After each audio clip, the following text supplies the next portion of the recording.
आम आदमी पार्टी ने कहा कि अगर मामला सिर्फ पूछताछ से जुड़ा है तो ये पूछताछ वीडियो कॉन्फ्रेंसिंग के जरिए भी हो सकती है, लेकिन ईडी की नीयत ठीक नहीं है। अरविंद केजरीवाल ने ईडी को अपना जवाब भेजा है, उसमें कहा है कि पूछताछ के लिए तैयार है, लेकिन वीसी के जरिए 12 तारीख के बाद। ऐसा क्यों? देखिए, अगर मामला सिर्फ सवालों का और उनके जवाबों का है तो ईडी को इसमें कोई परेशानी नहीं होनी चाहिए। अब तो सुप्रीम कोर्ट के अंदर जो है बड़े बड़े वकील जो है लंदन से जो है पेश होते हैं वीडियो कॉन्फ्रेंसिंग में। अगर ऐसा प्राविधान नहीं है, प्रावधान क्या होता है? क्या सुप्रीम कोर्ट में प्रावधान था? सुप्रीम कोर्ट ने प्रावधान कर दिया। अब ईडी कोई सुप्रीम कोर्ट से बड़ी कोई ना है कि ईडी को इसमें परेशानी है। इससे ये बात साफ होती है ईडी के मन में षड्यंत्र है। ईडी का मकसद सिर्फ और सिर्फ अरविंद केजरीवाल जी को लोकसभा चुनाव से पहले गिरफ्तार करना। आप लाइव पूछताछ के क्यों कह रहे हैं, प्रसारण क्यों? नहीं, हम कह रहे हैं कि हमें छुपाने के लिए हमारे पास कुछ नहीं है। जो सवाल है उनका जवाब अरविंद केजरीवाल देंगे और पूरे देश में ईडी चाहे तो उसका प्रसारण, लाइव प्रसारण होता है, करें, हमें कोई दिक्कत नहीं है, हमें छुपाना कुछ नहीं है। बिल्कुल। तो साफ तौर पर आम आदमी पार्टी का ये कहना है कि अरविंद केजरीवाल पूछताछ के लिए तैयार हैं, लेकिन उसके लिए 12 मार्च के बाद की कोई तारीख दी जाए, साथ ही साथ वीडियो कॉन्फ्रेंसिंग के जरिए जुड़ेंगे।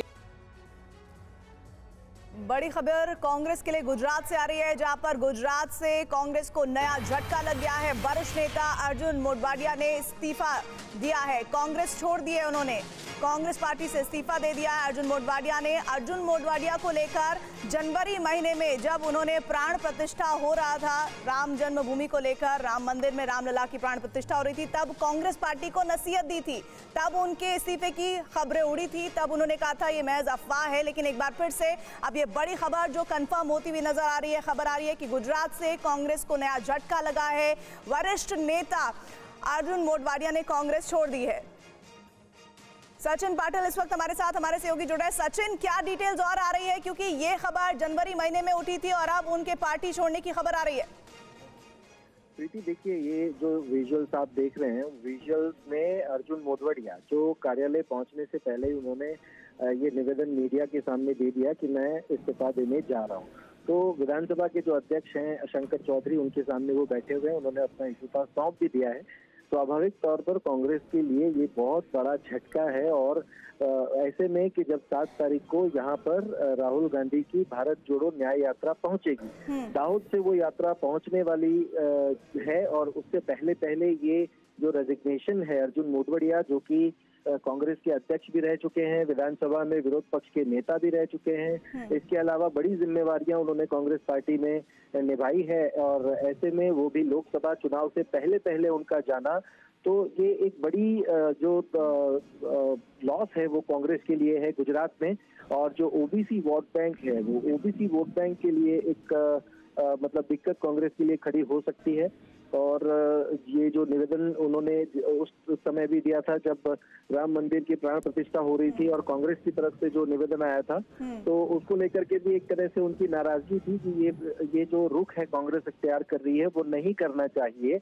और उस समय भी उनकी जो बेरुखी थी वो कहीं ना कहीं क्या ये साफ हो पाया है कि इस्तीफा देने के बाद कहां जा रहे हैं? क्या इसको लेकर उन्होंने कोई अपने पत्ते खोले, कोई क्लैरिफिकेशन दिया?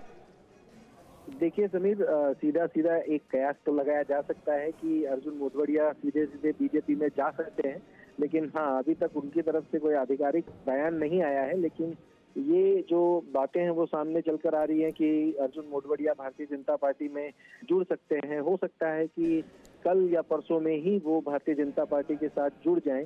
तो जो ये कांग्रेस का सिलसिला अर्जुन मोढवाडिया ने बरकरार रखा था, उसमें एक बहुत बड़ी जो लॉस है, बहुत बड़ा जो नुकसान है कांग्रेस पार्टी को गुजरात में, ये सामने जी, शुक्रिया आपका इस जानकारी के लिए। तो बड़े नेता गुजरात में कांग्रेस का चेहरा अर्जुन मोढवाडिया ने इस्तीफा दे दिया है और अब खबर ये है कि वो हो सकता है कि आने वाले कल या परसों में बीजेपी का दामन थाम ले। ये चर्चा उनकी जनवरी महीने में भी उठी थी।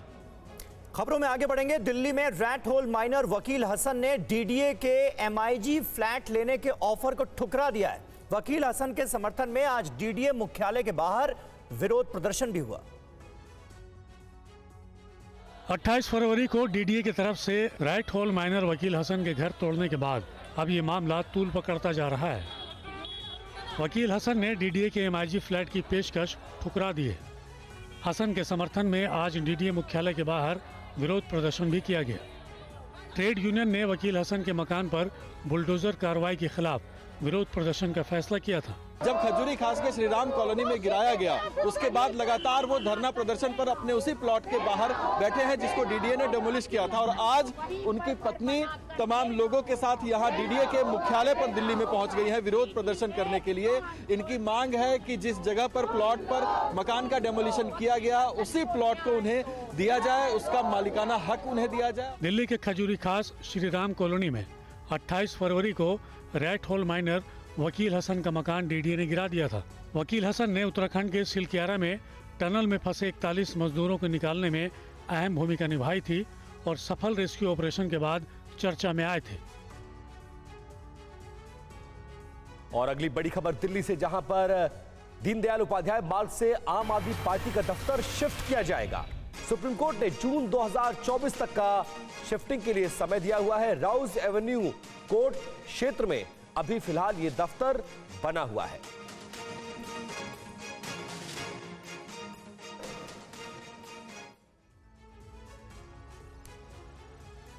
सुप्रीम कोर्ट ने आम आदमी पार्टी को दिल्ली में राउज एवेन्यू इलाके में स्थित अपने दफ्तर को खाली करने के लिए 15 जून तक का वक्त दिया है। पार्टी प्रवक्ता प्रियंका कक्कड़ ने इस मामले पर क्या कहा, सुनिए।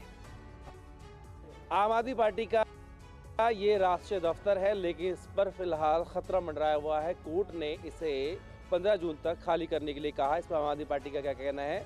मेरे साथ में आम आदमी पार्टी की मुख्य राष्ट्रीय प्रवक्ता प्रियंका कक्कड़ है। प्रियंका जी, अब आगे क्या? देखिए, हम माननीय सुप्रीम कोर्ट का सम्मान करते हैं। उन्होंने साथ में केंद्र सरकार के LNDO विभाग को भी कहा है कि आम आदमी पार्टी को एक ऑल्टरनेट लैंड अलॉट किया जाए। तो हम आशा करते हैं कि भाजपा बिना किसी गंदी राजनीति किए, बिना भेदभाव की राजनीति किए, हमें भी वहीं लैंड अलॉट करेगी जहां बाकी सब नेशनल पार्टीज का लैंड ऑफिस अलॉटेड है। वहीं से मैं आपका जो मतलब समझ रहा हूं, जैसे दीनदयाल उपाध्याय मार्ग पे हम हैं, यहाँ पे ये आम आदमी पार्टी का दफ्तर है, पीछे कांग्रेस का है, आगे जाएंगे तो बीजेपी का, इसी रोड पे आप कह रहे हैं? देखिए, यहाँ पे इर्द गिर्द और भी बहुत सारे पॉलिटिकल दफ्तर हैं जिसकी आपको जानकारी है। तो सेंट्रल दिल्ली ही सारी पॉलिटिकल पार्टीज के दफ्तर को होस्ट करती है और हम आशा करते हैं कि केंद्र सरकार इस बात को ध्यान में रखेगी और भेदभाव की राजनीति किए बिना हमें भी वहीं लैंड अलॉट करेगी ऑफिस के लिए जहां बाकी सब नेशनल पार्टीज का है।